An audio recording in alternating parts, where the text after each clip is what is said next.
أعوذ بالله من الشيطان الرجيم بسم الله الرحمن الرحيم واعبدوا الله ولا تشركوا به شيئا وبالوالدين إحسانا وبذي القربى واليتامى والمساكين والجار ذي القربى والجار الجنب والصاحب بالجنب وابن السبيل وما ملكت أيمانكم إن الله لا يحب من كان مختالا فخورا صدق الله مولانا العظيم رب اشرح لي صدري ويسر لي أمري واحلل عقدة من لساني يفقه قولي اللهم صل على محمد وعلى آل محمد كما صليت على إبراهيم وعلى آل إبراهيم إنك حميد مجيد. د اسلامی تهذیب او د موجوده مغربي تهذیب دا فرق دی چې اسلام دا غواړي چې ستاسو زندگی دی اجتماعي طور خوږی، ستاسو په کور کې د ماحول د جنت یو جنتی او رحمتی ماحولی، خو په کور یوازې کار نه کیږي، د کور نه بهر په کلی کلویغی کې د هم ستاسو ماحول اجتماعي. موجوده تهذیب انفرادیت قائله ده، دیتا انډیویژوالزم وای چې هر سړی وای چې کوزیم خوزیم او چې زما په کې خیر هغه کار بکو مزه سوک سکوم، جبکې شریعت او دینی تهذیب تا ته وای چې نه یوازې برزان خیال نه ساتي بلکې غیر چاپیره چې کم خلق ته هغه خلق به خوشاله ساتي، بلکې ستاب نه غیر چاپیره د خلقو څومره خلق چې دا غي سره ستا تعلق انتهایی خوک پکار دی، د رورولۍ پکار دی او د مینې پکار دی. او یو شاعر دا خبره په دې انداز کې کړي، اخوت کی جهانگیری محبت کی فراوانی، اخوت کی جهانگیری یعنی چې ته په کوم محله کې اوسې او ستا چم گاوند دی پاغې کې بادشاہي د رورولۍ او پاغې کې ډېر زیات مقدار سره چې هغه غلغله وخی هغه محبتي مینه پکې سم غورزنګونه وخی، یہی مقصود فطرت ہے یہی رمز مسلمانی. که ته مسلمان د مسلمانۍ اصل رازدار چې ستا نه غیر چاپیره د مینې محبت دی او گاوند کې پچم گاوند کې د خلق ستانه خوشاله او دومره د خوشاله چې کستا په خوا کې څوک کور په کرایالي هغه ګران خرڅېږي ځکه د هغې کرایه زیاتې ځکه چې د هغې ګاونډ ډېر زیات ښي. بشریت د دې خبرې اهتمام کوي چې ته به یوازې په کور کې ښه نه پاتې کېږې بلکې د کور نه بار به هم ستا سلوک د خلقو سره ښي. یو طرف ته الله په دې زور ورکړی دی او بل طرف ته رسول الله صلی الله علیه وسلم دا خبره ایکسپلین کړې یا واضحه کړې ده. ښه ګاونډ، ښه بهترین همسایګي، رایټ اپ نایبرز او ښکلی نایبرهوډ یعنی ښه چمګاوند دا د شریعت د مزاج یو مطالبه ده. وی دا دومره قیمتي دی چې انسان چې دی هغه خو خود غرضه نو الله به خود غرضه کېږه ما بلکې د خپل پړوس لپاره یو قسم له رحمت ثابت شه، د خود غرضۍ په ځای باندې د انفرادیت په ځای باندې د اجتماعیت علم بردار شه او دنیا لګیا ده د افرادو حقوق غواړي، اته لګیا شه د زړونو حقونه غواړه. وی دا گاوند دومره قیمتي دی چې ستاسو په منځ کې کم دیوالی چې هغه دیوال څومره مضبوطي نو پکار ده چې زړونه د هغې نه زیات مضبوطي او د دیوال نه چې یو خښته غورځېږي نو چې ستا زړه په هغې باندې دوکاویږي. د چم گاوند دیوال هم قیمتي دی او ستاسو په منځ کې چې څومره دروازې دي نو که د چم گاوند دروازه ته کولاوې نو چې د گاونډي زړه د هغې نه مخکې تا ته کولاوي، او که ته گاونډي باندې ستاسو خدمت راځي نو د دیوال نه زیاتې رشتې ستاسو مضبوطي او د یو بل سره مینه محبت او اخلاص زیاتی. وی د گاوند دا عزت دومره ضروری دی چې الله تعالی په سورت نساء کې په 36 نمبر آیات کې چې د خلقو کم حقونه خوولي او د ځان نه پس نو د هغې دپاره الفاظ داسې استعمال کړي دي چې د ځان دپاره یو یا دوه الفاظ استعمال کړل، د نسبیانو دپاره د یو لفظ استعمال کو، او د مسکینانو دپاره هم یو لفظ استعمال کو، او د غلامانو دپاره هم یو بل لفظ استعمال کو. خو ګاونډي بیا دومره قیمتي و چې الله د هغې دپاره په یو کرښه کې 3 پیرې وي. والجار ذی القربا، د هغې ګاونډي به خیال ساتئ کوم چې ستاسو نسبي. اکثر ګاونډیان ترونو راوړي، اکثر ګاونډیان قریبي نسبیانې ځکه د دې ځمکې او د دې پلاټونه اکثر په میراث کې دې ته شریک پاتې شوي، ادي بیا جدا شوي. نه الله د هغې ذکر مخکې وکړو، ورپسې څه وایي والجار الجنوب، هغه ګاونډي چې هغه پردی دی، هغه چېرته د سوات او یا د سمې نه کډه راوړې ده او یا د پنجاب نه راغلی دی، هغه ستا ګاونډي دی او هغه ستا نسبي نه دی، نو هسې نه چې دی د نه خطا شي، نو الله سپیشلی د هغې ذکر وکړو. د دې نه د ګاونډي اهمیت پته لګي. او بیا نور خو څه کوې، خو هغه ګاونډي چې هغې ته ټمپورري نایبرهوډ یا عارضي ګاونډ ویلی شي، چې هغې ته والجار الجنوب والجار والصاحب بالجنب، هغه ګاونډي چې هغه لږ سات لستا ګاونډي دی. وی لږ سات نه مې څنګه ګاونډي دی، وی ستا سره چې په بس کې کینی په سیټ باندې ر دې ځای نه ته مردان یا پېښور ته ځې، دا ستا ګاونډي دی. دا چې کله تاسو په پېښور کې کوم شی بیا به جدا شي، خو ګورې د ده حق هم پته لازم دی، ځکه الله خصوصي ذکر وکړو والصاحب بالجنب. نو هغه سړی ستا ګاونډي کنسیډر شو، کم سړی چې ستا سره سیروزې له 3 ورځو له تللی و، ځکه دی ستا صاحب بالجنب دی. هغه سړی ګاونډي دی چې هغه ستا سره حج له یو ځای تللی و، هغه سړی ستا ګاونډي دی چې هغه ستا سره په درنګ کې یو ځای کار کوي، هغه سړی ستا ګاونډي دی چې هغه ستا سره په دفتر کې یو ځای دی، هغه سړی ستا ګاونډي دی چې هغه ستا سره په ډپارټمنټ کې یو ځای دی، هغه سړی ستا ګاونډي دی چې ته په روډ باندې روان یې او غم په روډ روان دی، چې ته پیاده روان یې نو پیاده روان دی، دا دی ګاونډي دی. چې ته په موټر سایکل روان یې او هغه په موټر کې ناست نو ته د هغه ګاونډي او هغه ستا ګاونډي دی. او چې ته په موټر کې او هغه په ټرک کې نو هغه هم ستا ګاونډي دی، ځکه دواړه په یو مهم په یو سړک روان یې، نو تاسو اوس ګاونډیان یې. نو والجار والصاحب بالجنب، نو د قرآن د دې آیات نه پته لګي چې د ګاونډي خیال ساتل خو څه کې، خو ګاونډي پیژندل ضروري دي. د ګاونډیانو 3 قسمونه بیان کړل. نمبر 1 هغه ګاونډي چې هغه هم ګاونډي دی هم ستا نسبي دی. نمبر 2 هغه ګاونډي چې هغه ستا دیوال په دیوال ګاونډي دی خو نسبي دی نه دی، خو دا هم د ګاونډي حق لري. او 3م نمبر هغه ګاونډي چې هغه لږ سات لستا ګاونډي دی، هغه په هاسټل کې ستا رومیټ دی، هغه په سکول او په مدرسه کې ستا کلاس فیلو دی، هغه په جومات کې ستا سره په یو صف کې ولاړ دی، دا هم ګاونډي دی. هسې نه چې رده حق ته نه ضایع شي. وی دا څه وایي، وی ردې حقونه یې راته ښیه. وی ته خبرې ړومبنی حق د ده دا دی چې دی ستا نه خفه نه شي، انې نو حام د دې نه مخکې، هسې نه چې ستا نه ورته څه تکلیف ورسي. آپ اسے اذیت نہیں دیں گے.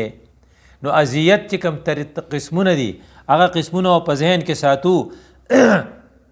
خیر رسول، خیر خواهی کول د هغې 2nd پوزیشن دی. ړومبنی پوزیشن دا دی چې آپ کے ہاتھ سے، آپ کی زبان سے اور آپ کے طرز عمل سے هغه ته نه ذهنی تکلیف ورسي، نه مالی تکلیف ورسي، نه جذباتی تکلیف ورسي. هسې نه چې د هغه په مال ته قبضه وکړې، هسې نه چې د هغه وجود ته ستانه تکلیف ورسي، او هسې نه چې د هغه جذباتو ته ستانه ټیس ورسي. د دې وجې نه وی دومره ضروري دی چې الله تعالی وی، د الله رسول وی چې د ایمان نښه دا ده چې هغه به ګاونډي له تکلیف نه ورکوي. گویا کې چې په کم سړی خپل ګاونډي کړی دی د ایمان د دې نښې نه محرومه دی، او دا سړی به هسې خوشحالیږي. دا بوډۍ په باره کې چې هغې ټوله شپه لمونځونه کول او د هغې سره تسبیح وي ذکرونه یې کول، خو ګاونډي ته تنګ و، نو د الله رسول وی دا دوزخي ده. عام سړی نه دی ویلي، د الله رسول ویلي هي فی النار، دا دوزخي ده. نو که یو سړی په منځونو او دسونو ډېر زور ورکوي خو ګاونډي ته پوزې له راغلی، نو د الله د رسول دې فیصلې ته دې وګوري، دې ریمارکس ته دې وګوري، دې ډیسیژن ته دې وګوري چې هي فی النار، هسې نه چې ما ته دوزخي شو. نو د الله رسول الفاظ دا ویلي من کان یؤمن بالله والیوم الاخر فلا یؤذی جاره. چا چې ایمان په الله او په آخرتي پکار نه ده چې ګاونډي له تکلیف ورکړي، ځکه کو دی ګاونډي له تکلیف ورکوي نو دی په دې سلسله کې انتهایی په خساره کې دی. د ایمان په خطره کې دی. نو مونږ ووایو چې د ایمان نښه دا ده، د ایمان نشانی دا ده چې دا سړی به ګاونډي له تکلیف نه ورکوي. د دې نه زیات سخت الفاظ بیا هغه دي چې د الله رسول په خپله پاکه خوله باندې 3 پیرې قسم وخوړ. یو طرف ته د الله د رسول صلی الله علیه وسلم د خولې نه الفاظ وتل دي، بل طرف ته د هغې پاکې خولې نه قسم خوړل دي، او بل طرف ته 3 پیرې قسم خوړل دي. نو د دې نه باخوا نوره رښتینې خبره صحیح د الله د رسول الفاظ دا دي: والله لا یؤمنو، والله لا یؤمنو، والله لا یؤمن، والله لا یؤمنو، والله لا یؤمن، والله لا یؤمنو. زماره په خدای قسم چې دا سړی مؤمن نه دی، زماره په خدای قسم چې دا مؤمن نه دی، زماره په خدای قسم چې دا مؤمن نه دی. صحابه تپوس کوي من یا رسول الله، د خدای رسول دا بد قسمت الله څوک دی؟ د الله رسول ته وایي من لا یأمنو جاره بوایقه، د چا نه چې ګاونډي تنګي، د چا د کرتوتو نه چې ګاونډي په امن نه وي. وی وی دا لاس دي. نو دی وجه نه هغه کرتوت او هغه اعمال او هغه سیزونه به پیژنو چې اسې نه چې زمونږ د لاسه ګاونډي تنګي، بیا زمونږ منځونه او دسونه، زمونږ تسبیح او زمونږ حجونه او زمونږ عمرې مونږ بیا جنت ته بونځي او جهنم نه خلاص نه کي. نو په دې بزان پوه کول غواړي. نو یو شی خدا دی چې ته د هغه په ځمکه قبضه وکې. نو په هغه په ځمکه قبضه کول خو به حال خاصو حالاتو کې ګراني، خو که فرض که سیلاب راغلی او ستاسو کلی هموار شوی، لکه نن سبا چې څنګه د بټۍ، بیشونی، قادرنګر او د پنجاب د اکثرو ښارونو او زمونږ د چغرزو د هغې کلي د هغې نقشه ورانه شوې ده، نو اوس چې د هغې ری بیلټ دوباره جوړیږي، نو په هغې کې یو سړی زوروري او د الله نه یریږي، نو د ګاونډي په ځمکه به قبضه وکړي او پاټواري له ملګری الله ایم پی ایس صاحب ورسره نو کیدای شي چې په هغې کې هغه خپل کور جوړ کړي، د ګاونډي ځمکه قبضه کړي. نو کله چې د ګاونډي ځمکه تا قبضه کړه، نو د الله رسول څه وایي؟ نو د ځمکې په باره کې سپیشل الفاظ دي: لعن الله من سرق الارض، د خدای لعنت دی په هغې سړي باندې چې هغه ځمکې غلا وکړه. نو دې وجې نه چې کله ته کور جوړې، نو هسې نه چې ستا دیوال هغې طرف ته راشي، بلکې دوره به احتیاط کې چې هسې نه چې ستا بلی دالته راشي. بالکونی کو بھی بچانا ہے اور سیڑیاں بھی وہاں نہیں رکھنی، هسې نه چې ته پوړی د هغه په ځمکه کې جوړې کې او خپل کور دویم چت ته پوړی د هغه په ځمکه کې راشي، ځکه دا سرق الارض ته راځي. زما ستا دپاره خصوصا د سیلاب نه پس په دې خبره ډېر زیات سوچ پکار دی چې الله زمونږ نه مرور یا زمونږ نه خفه او موږ له ازمایش راکو. اوس الله وایي چې تاسو واپس شئ، نو واپس کېدو صورت دا دی چې په پردی ځمکه به قبضه نه کوو او ځان ته به د الله رسول دا خبر را یاده کړو: من سرق الارض، چا چې ځمکې غلا وکړه، نو لعن الله، د الله په هغه لعنت دی. نو د الله د دې لعنت نه د ځان بچ کولو دپاره لعن الله من سرق الارض، لعنت دی د خدای په هغه سړي چې هغه د پړوسي ځمکه په غلا واغسته، دوکه یې وکړه او هغه یې پټه کړه، خپل دیوال یې هغې طرف ته کو، خپل بلی یې هغې طرف ته کړه، خپل بالکونه یې هلته طرف ته بوتله، خپلې پوړۍ یې هلته جوړې کړې. او دام سرق الارض دی چې د هغه د ګیرج مخې ته ته پرمننټ خپل ګاډی ودرې او د هغه ګیرج بیا د استعمال قابل نه، یا ته خپل لرګي، خپل سامان، خپل بوس او ټانټې په لارې کې کېدې او هغه بیا هغه لار ستاسو شریکه ده او هغه په هغې کې خپل ټرالیم نشي راوستی، ټرک هم نشي راوستی، ځکه تا بلی راایستلې ده او تا چونکې انکروچمنٹ کړی دی، نو لار دې تا تنګه کړې ده. دا ټولې د ګاونډ خلاف دي. او چې چا ګاونډي له اذیت ورکو، نو د الله رسول 3 پیرې قسم خوړلی دی چې دا سړی مؤمن نه دی. نو د ایمان د نعمت نه پې محرومه شو. د دې وجه نه زما ستا به ټول سوچ په دی چې هسې نه چې د خپل ګاونډي ته مالی نقصان ورسو او د هغې یو صورت د هغه په ځمکه قبضه کول دي. دویم نمبر دا چې هسې نه چې هغه ته سایکالوجیکل ټراما ورکو، ذهني صدمه ورته ورکو. نو ذهني صدمه دا ده چې په هغه پسې خبرې وکړو، د خپل ګاونډي بد ویل، د خپل ګاونډي پټ رازونه ښکاره کول، د خپل ګاونډي په باره کې هغه خبرې چې نورو خلقو ته پته نه او ما ته ورته وایي چې ته خبر نه یې، زما سره ګاونډ پاتې شوی، په دې کې دا چل دی. دا ګاونډي ستا د دیوال ګاونډي هم کیدی شي، دا ګاونډي ستا د سفر ملګری هم کیدی شي، دا ګاونډي ستا رومیټ هم کیدی شي، ځکه والصاحب بالجنب. نو چې د چا سره ته په هاسټل کې پاتې شوی او د چا سره ته په یو کوارټر کې یو ځای پاتې شوی او د چا سره چې ته په درنګ کې یو ځای کار کړی او د چا سره چې تا په کراچۍ یا په ملایا کې یو ځای ملګرتیا کړې ده نو د هغه پټ رازونه ښکاره کول ستا دپاره ډېر خطرناک دي. د الله د رسول الفاظو ته چې ګورې نو ډېر زیات خطرناک الفاظ دي. د الله رسول وی یا معشره من آمنا بلسانه ولم يدخل الايمان قلبه، اے هغه خلقو چې صرف په خوله ایمان راوړی تاسو او ورته ایمان نه دی ننوتی. نو کم سړی چې د خپل ګاونډي او د خپل زوړ ملګري او د هغې د خپل رومیټ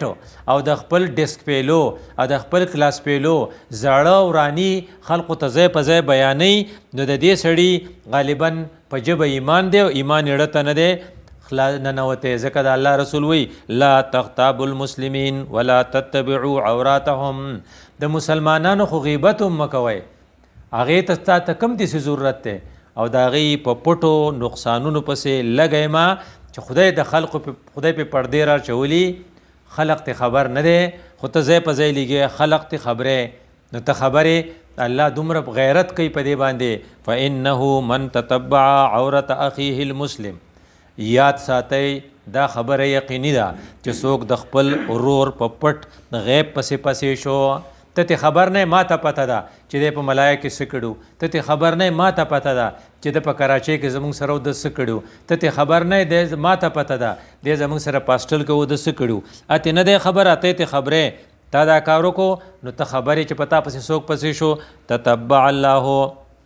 عورته، الله بستا په پټ غیب پسې شي. پتا که چې کوم عیبونه دی او د ته چې چاته لګی اده نه دی خبر خو الله به د ندي څه خبرې. ومن تتبع الله عورته، د چا په پټو عیبونو پسې چې خدای پسې شو نو بیا الفاظ ډېر خطرناک دي. یبزحه ولو فی جوف بیته، خدای به شرمي اگر چې د خپل کور په غولي کې یا د خپل کور په جوروالي کې ولی نه وي، یعنې په کور شرم به وله خدای جوړ کړي. نو د کور د شرم نه د ځان بچ کولو دپاره دام زما ستا یو ذمواري ده چې مونږه چرته کې د خپل ګاونډي کاغه عارضي ګاونډي کاغه نسبي ګاونډي او کاغه پردی سړی او زمونږ په خوا کې کوري د هغه بدو خواره نه کو. یو خبره دا شو چې مالی طور نقصان به نه رسو، دویمه خبره دا شو چې د هغې جذباتو ته به ټیس نه رسو، او دریمه خبره دا ده چې هغه ته به لار نه تنګو. ګوره په دنیا کې د ټول نه بهترین عمل او ګران عمل د الله په لار کې جهاد دی، د هغې نه پس بیا نور عبادات دي. یو سړی ځي د ټول نه ګران کار نن څوک کوي؟ فلسطینیان کوي. د ټول نه ګران کار مخکې چا کړی؟ افغانیانو کړی. د ټول نه ګران کار څوک کوي؟ کشمیریان کوي. نو کم خلق چې جهاد کوي نو سړي ته پته لګي چې څومره ګران کار دی. خو صحابه تلي دي جهاد کوي، د رسول الله صلی الله علیه وسلم واپس راځي او په لارې باندې هغې خپل دمه کوي او د دمې په دوران کې خپله خیمه یا خپل ټینټونه لګوي. یو سړي خپل ټینټ لګوي او د خپل ټینټ حصه د بل ټینټ طرف ته اوږده شوې ده، لکه زه خپله بستره د بل بسترې طرف ته اوږده کړم او اره طرف پکې سملم او هغه بل تنګ شي نو که هغه زه د ریوڼ اجتماع تلم او که د لاهور اجتماع تلم خو هغه زه زیاتې کوم. نو د الله رسول پرې راغی نو صحابو له چې ولیدو نو هغو ته یې څه وي تاسو خبر یې ډېر خطرناک او ډېر د یرې الفاظ دي. نو څه وي من ضیق منزلا او قطع طریقا فلا جهاد له، چا چې د چا کور تنګ کو، چا چې د چا منزل تنګ کو،